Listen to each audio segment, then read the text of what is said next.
Bhagavad Gita verses selected and arranged by Sri Ramana Maharshi. Sri Ramana Maharshi often encouraged devotees to study the Bhagavad Gita.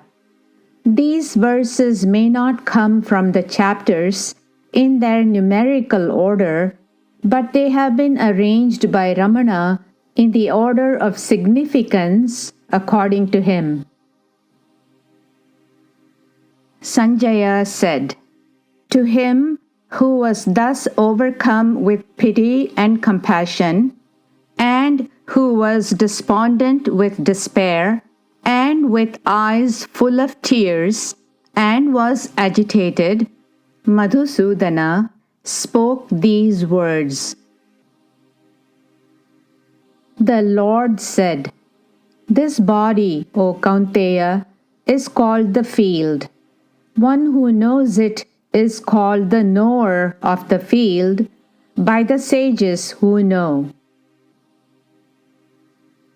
Know me also as the knower of the field in all fields, O Bharata. Knowledge of both the field and the knower of the field is deemed by me to be true knowledge. I am the Self, O Gudakesha, seated in the hearts of all beings. I am the beginning, the middle, and also the end of all beings. Certain is death for the born, and certain is birth for the dead. Therefore, for what no one can prevent, you should not grieve. Never is he born, nor does he ever die. After having been, he again ceases not to be. Unborn, eternal, changeless, and ancient, he is not killed when the body is killed. This self cannot be cut, burnt, made wet, nor dried up. It is eternal, all-pervading, stable, ancient, and immovable. Know that to be indestructible, by whom all this is pervaded. None can cause the destruction of that, the imperishable. The unreal has no being. There is no non-being of the real. The truth about both has been seen by the knowers of the truth, the seers of the reality. As the all-pervading ether is not tainted because of its subtlety, so the self seated everywhere in the body is not tainted. Neither the sun, nor the moon, nor fire illumines it, and where having gone they return not, that is my supreme abode. What is called the unmanifested and the imperishable, that they say is the highest goal. Those who reach it do not return to this cycle of births and deaths. That is my highest abode. Without pride, without delusion, victorious over the evil of attachment, dwelling constantly in the self, their desires completely abandoned, freed from the pairs of opposites known as pleasure and pain, the undeluded reach the eternal goal, the immutable abode. He who, casting aside the ordinances of the scriptures, acts under the impulse of desire, attains neither perfection nor happiness nor the supreme state. who sees the Supreme Lord existing equally in all beings, the unperishing within the perishing. But by devotion alone, without the otherness, I can be known in this form and seen, and in reality entered into, O Parantapa. The faith of each is in accordance with his nature, O Bharata. The man consists of his faith. As a man's faith is, so is he. The man who is full of faith, who is devoted to it, and who has controlled all the senses, gains knowledge. And having obtained the knowledge, he swiftly attains supreme peace. To them who are ever steadfast, worshipping me with love, I give them the union with the intellect by which they come to me. Out of mere compassion for them, dwelling within their self, I destroy the darkness born of ignorance by the luminous lamp of knowledge. But to those whose ignorance is destroyed by knowledge of the self, knowledge illumines the Supreme like the sun. They say that the senses are superior. Superior to the senses is the mind. Superior to the mind is the intellect. And one who is superior even to the intellect is he, the self. Thus, knowing him to be superior to the intellect and restraining the self by the self, O mighty armed Arjuna, slay the enemy in the form of desire, hard to conquer.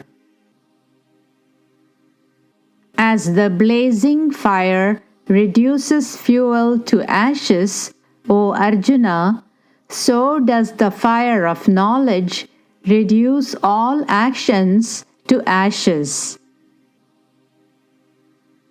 He whose undertakings are all devoid of desires and selfish purposes, and whose actions have been burnt by the fire of knowledge, him the wise call a sage. Perfect peace and bliss radiates on all sides for those self-controlled ascetics who are free from desire and anger, who have controlled their mind, and who have realized the real self. Little by little, one should attain quietude and tranquility by the intellect held firmly. Having made the mind establish itself in the self, let him not think of anything at all. From whatever cause the restless, unsteady mind wanders away, from that let him restrain it and bring it unto the control of the self alone.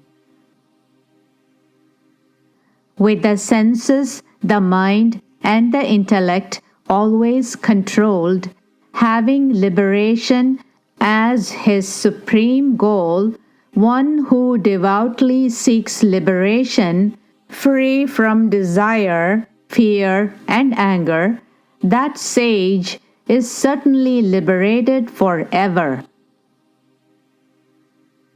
With the mind harmonized by yoga, union of the mind with the pure self, he impartially sees the self abiding in all beings and all beings in the self.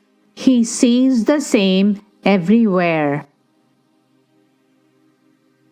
Those who worship me and meditate on me alone without otherness, thinking on me alone, ever united with me in mind, I secure and protect their welfare.